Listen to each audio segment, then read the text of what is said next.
에베소서 5장 1절과 2절 말씀입니다.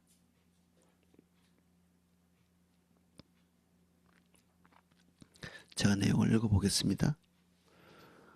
그러므로 사랑을 받는 자녀같이 너희는 하나님을 본받는 자가 되고 그리스도께서 너희를 사랑하신 것 같이 너희도 사랑 가운데 행하라.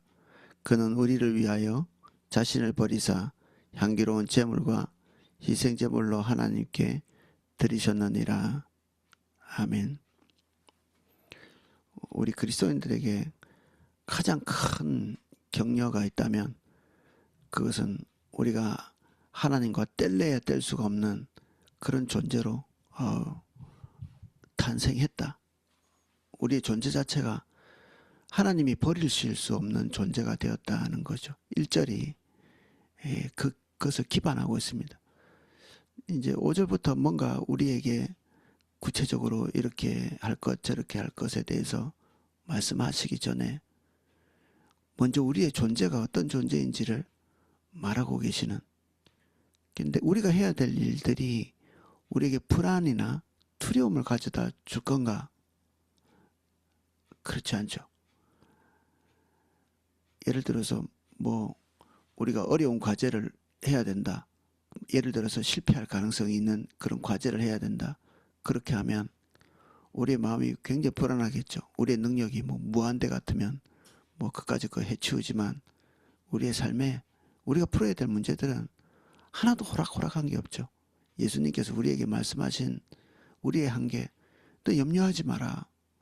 너희 키를 가지고 너희 한자나 더 크게 하지 못할 거고 너희 머리도 하나 검고 희게 너희들이 할 수 없다. 이게 우리의 무력함에 대해서 얘기하고 계심에도 불구하고 우리는 우리의 삶의 무게를 우리가 지고 그것을 이렇게 풀어나가기 위해서 안간힘을 쓰고 그렇게 살잖아요. 유약한 우리에게 지어진 짐들을 이게 지고 또 난제들을 해결해 나가면서 우리가 앞으로 가야 되면 우리가 무겁죠. 엄청나게 무거운. 그러면 세상 사람들처럼 우리가 세상에 던져진 목적도 없이 그런 사람 같으면 야, 이거 어떻게 견디겠나 싶은 생각이 듭니다. 어떻게 견디겠나 이거를. 예수 믿지 않는 사람들이 한없이 이렇게 좀 가엾지 않나요? 불쌍하고 그리고 측은하고 그 삶을 우리가 볼 때는 참 누추하게 산다. 인생을 어떻게 저렇게 아무렇게나 살고 있나, 또는 아주 강박하구만, 이렇게 겉으로 볼 때 그렇게 보일 수 있지만 우리가 아버지 없는 존재, 내 던져진 존재, 누가 책임질 수 없는 존재, 본인의 삶을 오롯이 자기가 그냥 온 마음과 이 몸으로 지탱해서 살아가야 된다는 것을 생각하면 얼마나 무겁겠습니까? 그들의 삶이. 우리도 우리의 삶을 우리 믿는 자지만 지탱하기가 쉽지 않잖아요. 우리의 자녀 문제, 우리 경제적인 문제, 우리 건강 하나도 우리가 지탱할 수 있나요? 이게 잘 안 되거든. 이게 우리도 이렇게 무거운데 믿지 않는 사람들이 사는 삶은 얼마나 무겁겠습니까? 안타깝죠. 주님이 사랑받는 자녀같이 어떻게 살아야 될지를 딱 보여주신 거죠. 어떻게 살아야 되는지를 모르는 것만큼 무서운 게 없죠. 힘들고 어려운데 어떻게 해야 될지를 모르면 이게 얼마나 무서운 일입니까? 그러니까 저기 돈 많이 주고 쓸데없는 저기 점이나 보러 가고 자기 지도자가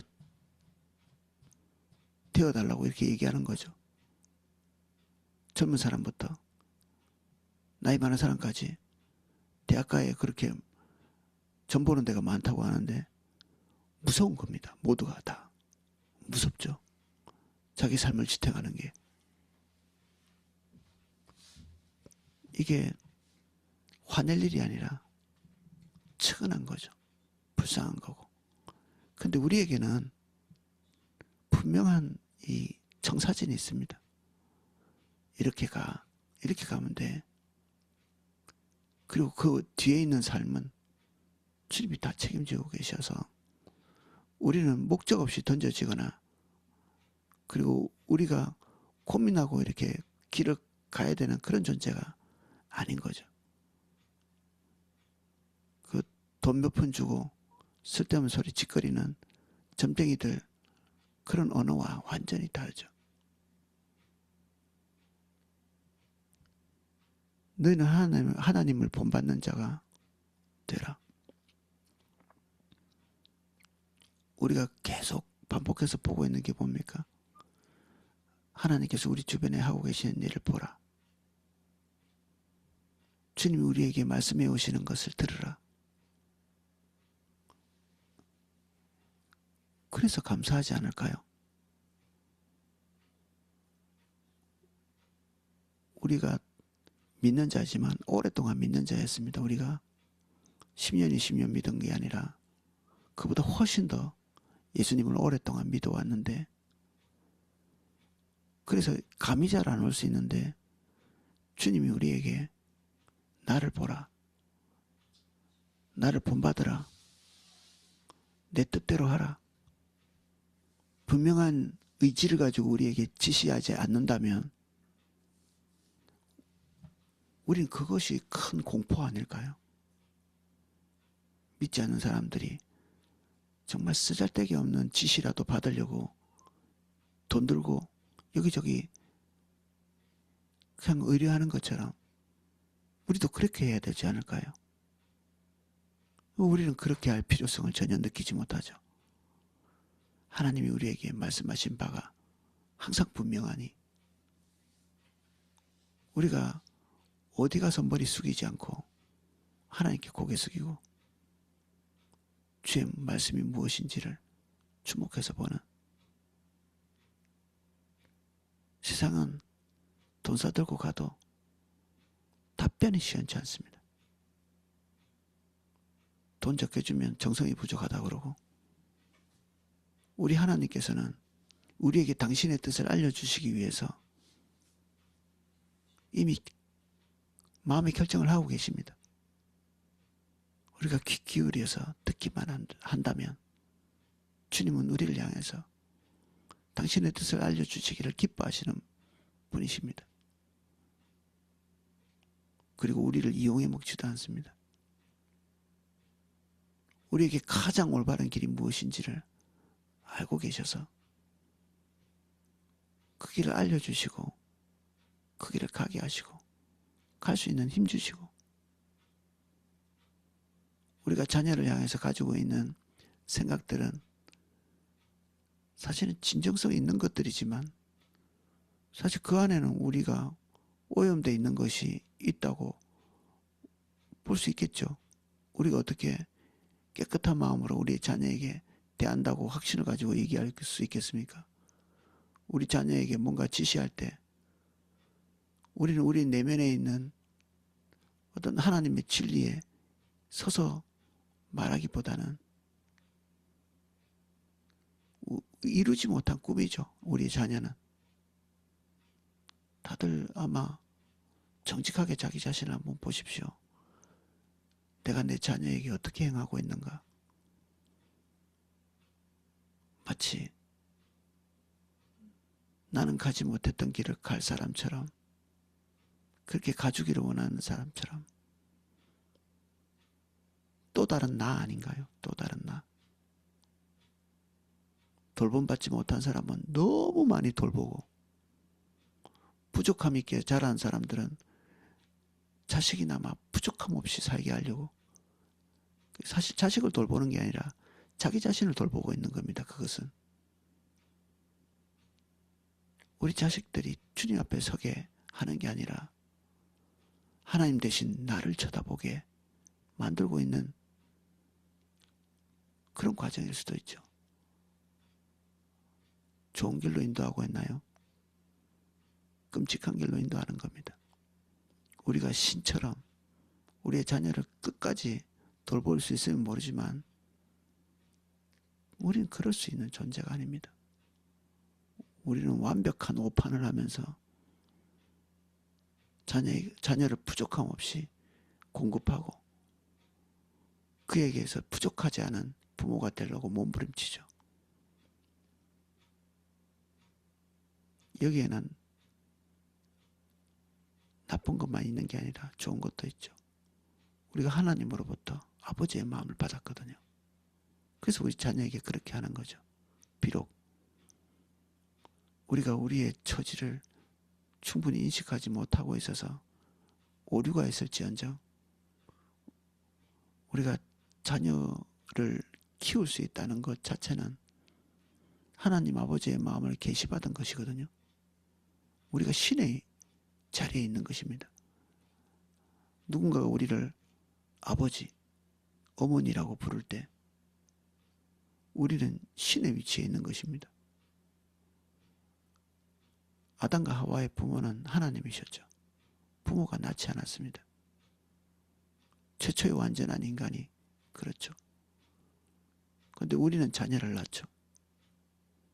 그 자녀를 우리가 키우면서 우리는 신의 입장에서 한번 서보는 겁니다. 하나님 아버지의 입장에 서보는 거죠. 최초의 아버지이시고 최초의 부모이신 하나님의 입장에서 한번 서보는 거죠. 우리 자녀를 버릴 수 있습니까? 비록 지혜가 부족하고 능력이 부족해도 우리 자녀를 버릴 수 없죠. 세상에 약한 자라도 자기 자녀에게 좋은 것을 줄 안다 말씀했습니다. 우리는 사랑받는 자녀라고 선언되어 있는 이 선언이 하나님 아버지가 우리를 자녀 삼고 계시다는 이것에 대한 대선언이죠. 더할 나위 없는, 더할 나위 없는.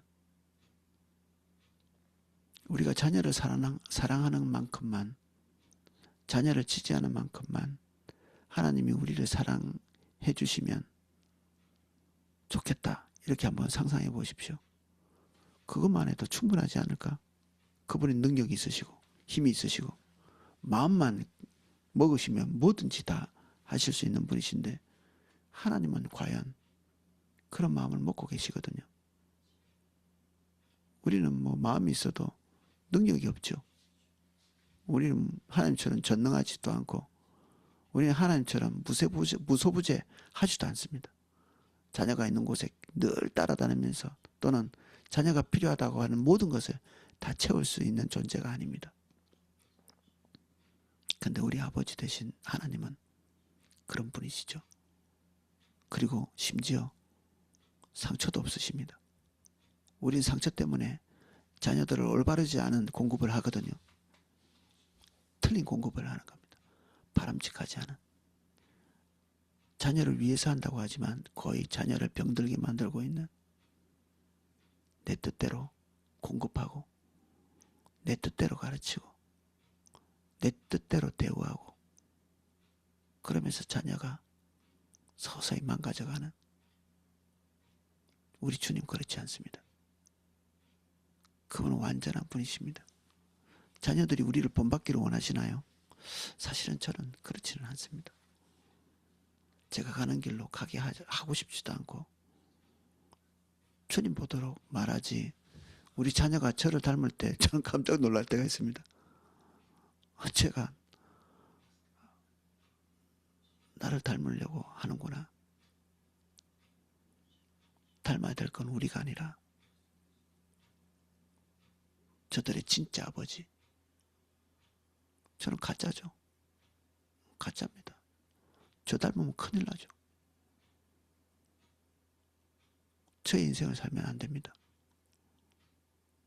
그런데 우리가 그들 앞에서 지나치게 중요한 존재가 되겠습니까?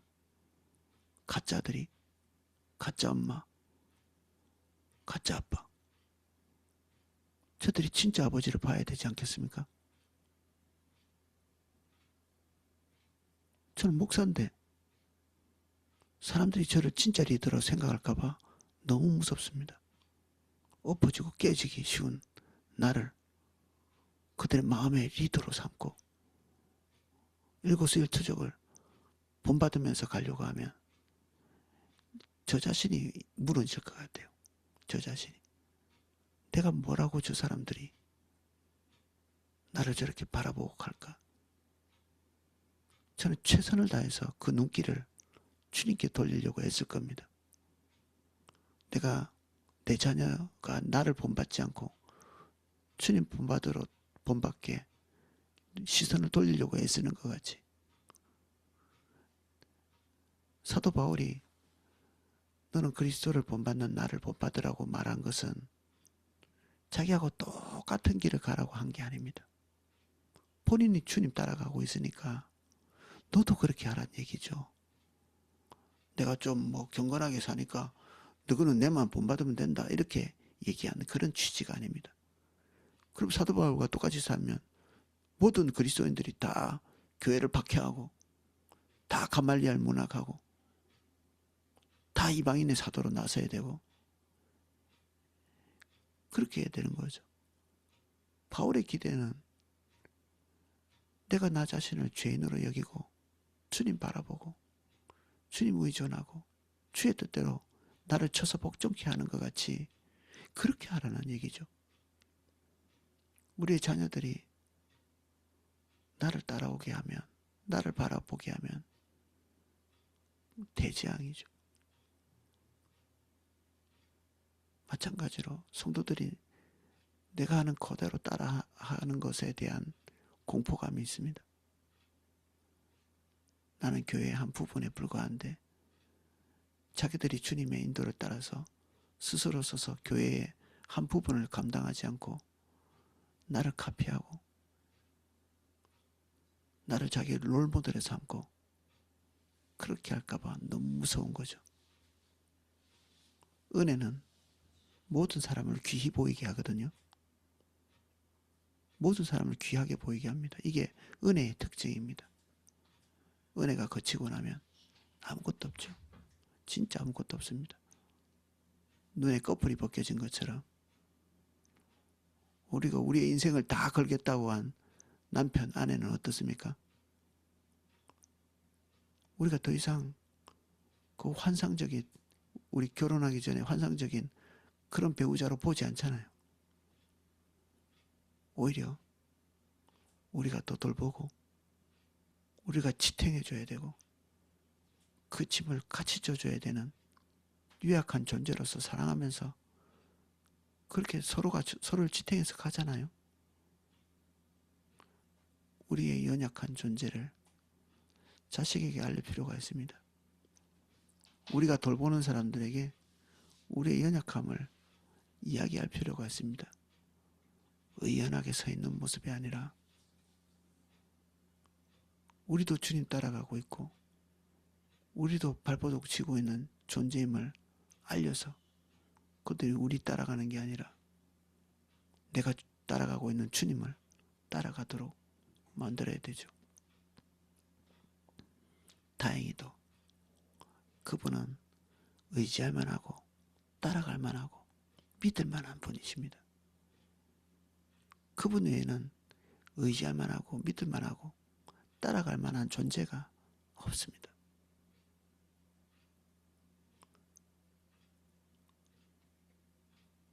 이 첫째 말씀은 정말 우리를 감격하게 만들죠. 사랑을 받는 자녀. 너희는 하나님을 본받는 자가 되라. 우리가 주님의 아름다우심을 카피하고 모방하는 세상에 거짓된 것, 청년들 아이돌 가수 흉내내는 그따위 누추한 그 허상을 쫓는 게 아니라 진짜 아름다우시고 진짜 거룩하시고 진짜 영광스러우신 주님을 본받는 바라보면 닮게 돼 있죠. 계속 바라보면 닮게 돼 있습니다. 그럴 수밖에 없죠. 사모하는 마음, 흠모하는 마음, 갈망하는 마음이 생기면 우리는 우리의 몸이 끌림을 당하죠. 주님께. 안 보기 때문에, 발견하지 못했기 때문에, 함께 살지 않기 때문에, 망각하고 잊어버리기 때문에 이 혼미한 영이 우리에게 그런 일을 하죠. 실제는 그분은 바라보기만 해도 닮아지고, 바라보기만 해도 우리의 온 삶을 드리고 싶은 충동을 일으키는 그런 존재이시죠. 그리스도께서 너희를 사랑하신 것 같이 너희도 사랑 가운데서 행하라. 그는 우리를 위하여 자신을 버리사 향기로운 제물과 희생의 제물로 하나님께 드리셨습니다. 그리스도는 하나님 아버지의 행하심을 보고 행하신다고 했죠. 그리스도께서 하나님이 뭔가를 결정하시고 성부께서 그 성자이신 예수님께서 이 구원을 우리에게 이루신 주체인 것처럼 생각할 수 있는데, 하나님 아버지께서 어떻게 행하셨는지를 알기에, 어떤 것을 뜻하고 계신지를 알기에 순종하신 거죠. 예수 그리스도께서.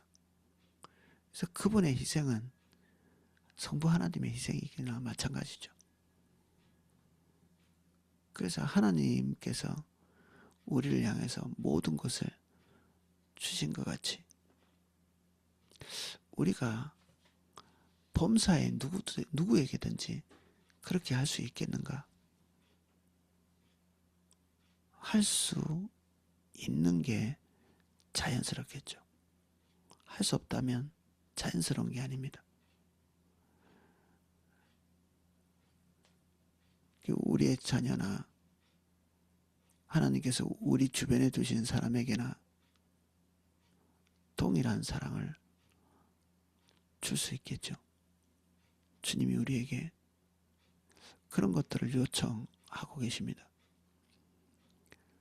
하나님께서 우리를, 예수 그리스도께서 우리를, 성령께서 우리를 돌보고 그리고 자기 자신을 주신 것 같이 우리가 그를 위해서 뭔가 줄 수 있는, 우리는 하나님이 아니기 때문에 모든 사람에게 그렇게 할 수는 없죠.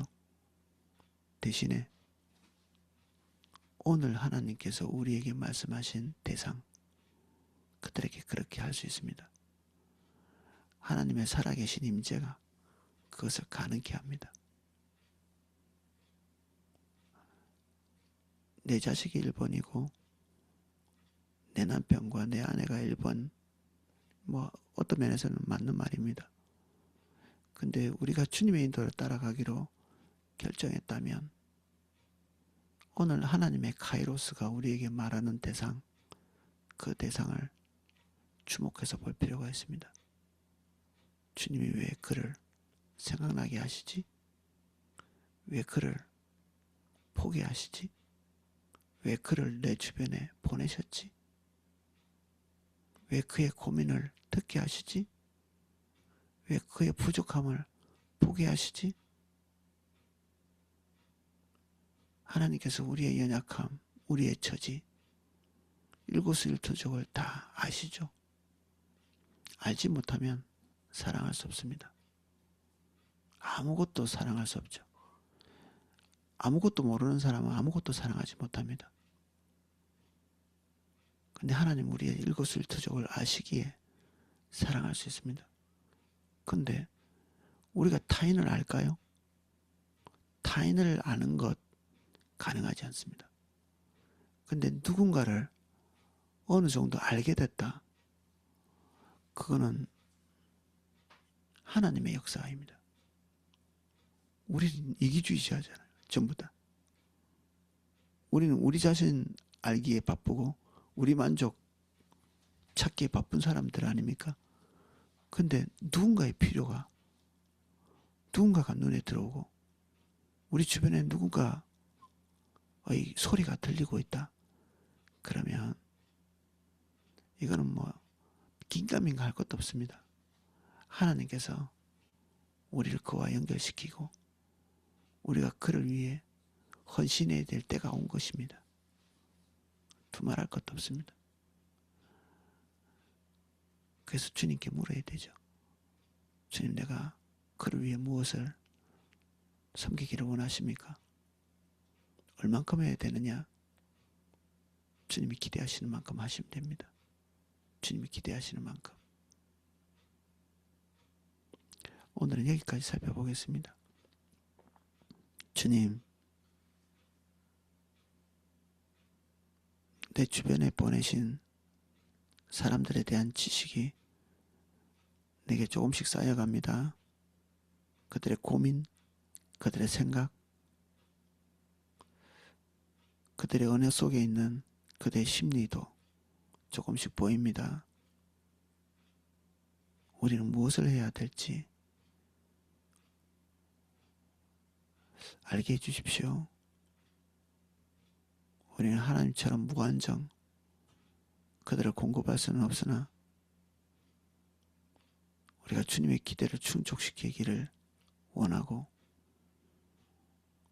오늘 우리의 섬김이 필요한 자가 우리 주변에 나타나 있다면 주님, 우리에게 지각을 주사 우리가 무엇을 행해야 될지를 알게 해주십시오. 하나님께서 우리를 어떻게 사랑하셨는지 망각하지 않게 도와주십시오. 생각하게 해주십시오. 오늘도 그 사랑이 우리를 주관하고 계시오니 만족합니다. 우리가 그 사랑에 먼저 적게 해주세요. 행함이 먼저가 아니라 하나님의 사랑에 젖은 자, 그 사랑을 충분히 맛보는 자가 먼저 되게 해주십시오. 그와 같이 행하게 해주십시오. 이 시간도 하나님의 은혜를 계시하여 주시고 아버지 사랑을 계시해 주셔서 우리가 그 아버지 되신 하나님께 받고 있는 그 사랑의 크기를 보게 해주십시오. 우리가 그것을 알고 깨닫고 경험해야 주님같이 할 수 있습니다.